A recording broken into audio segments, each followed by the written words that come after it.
नमस्कार दोस्तों,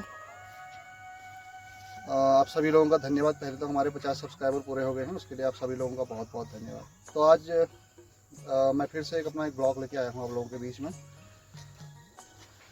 जो हमारे गांव के कुछ मतलब जैसे कि आप जानते हैं कि उत्तराखंड जो एक ऐसा राज्य है जहाँ पे बहुत सारी चीज़ें होती है। जैसे देवभूमि ऐसे ही नहीं कहा जाता है क्योंकि यहाँ पर देवी देवताओं का वास है, इसलिए इस जगह को देवभूमि कहते हैं। तो यहाँ से जुड़ी हुई, हमारे गांव से जुड़ी हुई एक कथा है और उसका एक लॉजिक भी है उसके पीछे, वो हम आपको अभी बताने जा रहे हैं।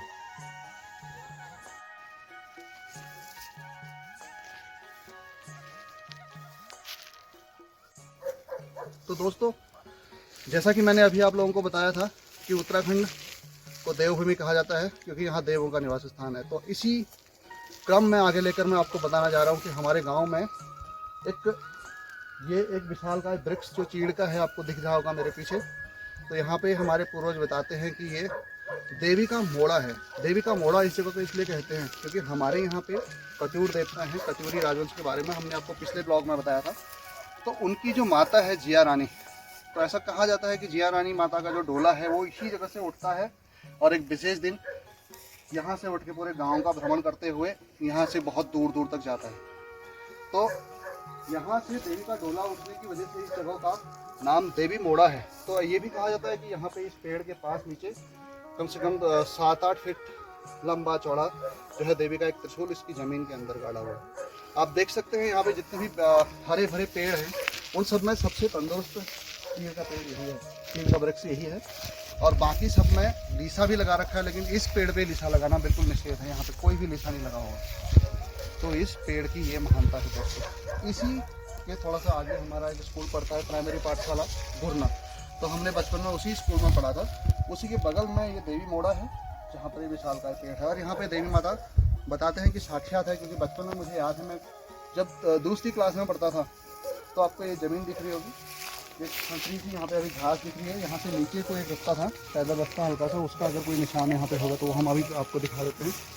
तो वहाँ से नीचे उतरने की कोशिश करने में मैं यहाँ से गिर गया था, बहुत बुरी तरह गिर गया था नीचे।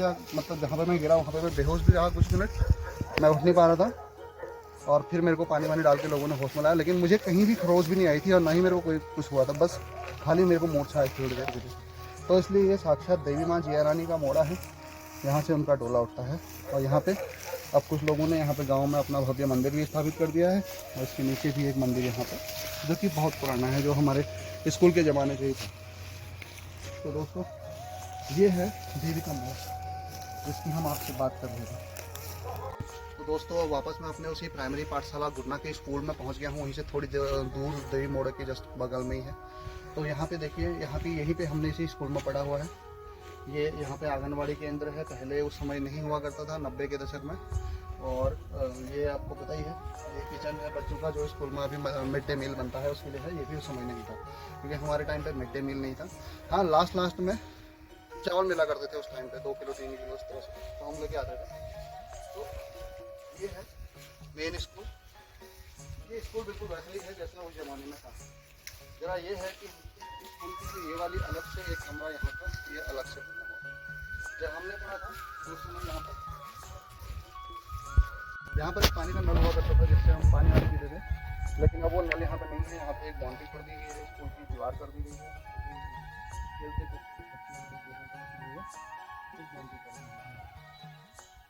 स्कूल है जो मुख्य भवन है वो ये सामने आपको दिख रहा है, और ये बिल्कुल वैसा ही है जैसा हमारे ज़माने में था। वो ब्लैक बोर्ड ये हमारे टाइम का है, ये हमारे टाइम का है, ये ब्लैक बोर्ड हमारे टाइम का है, ये हमारे टाइम पर बना था। ये हमारे समय में बना था, बाद में बनाया गया था, तब हम पढ़ते थे। तो जब मैं 2 में था तो मैं यहाँ पे बैठा करता था। ये मेरी सीटिंग हुआ करती थी यहाँ पे, क्योंकि यहाँ पे स्कूल इसमें कमरे बहुत कम थे, तो इसलिए जो है 1 वाले और 2 वाले यहीं पे बैठे थे, 3 वाले और 4 वाले एक हॉल में, इधर 3 वाले थे 4 वाले, और ये कमरा हुआ करता था 5 वालों का, और साथ में स्टाफ रूम, मतलब टीचर लोग भी इसी में बैठते थे। इसके अंदर एक कमरा और है, वो हम देख नहीं सकते हैं अभी उस कमरे को, वो अलग है, उसके अंदर कभी नहीं पढ़ते थे क्योंकि वो बंद ही रहता था लगभग, वो स्टोर रूम रहता था। तो दोस्तों, उम्मीद करता हूँ कि आप लोगों को हमारा ये ब्लॉग पसंद आया होगा। बचपन की कुछ यादें मुझे इस ब्लॉग को बनाते हुए अभी ताज़ा हो गई हैं, और अब शिक्षा का स्तर भी अब आप लोगों को पता ही है किस तरह का हो चुका है, किस तरह से उठ गया है। तो इसलिए अब इस हमारे ज़माने में थे इस स्कूल की स्ट्रेंथ, कुल स्ट्रेंथ 135-36 हुआ करती थी, और आज के टाइम पे यहाँ पे केवल 12-13 बच्चे पढ़ते हैं।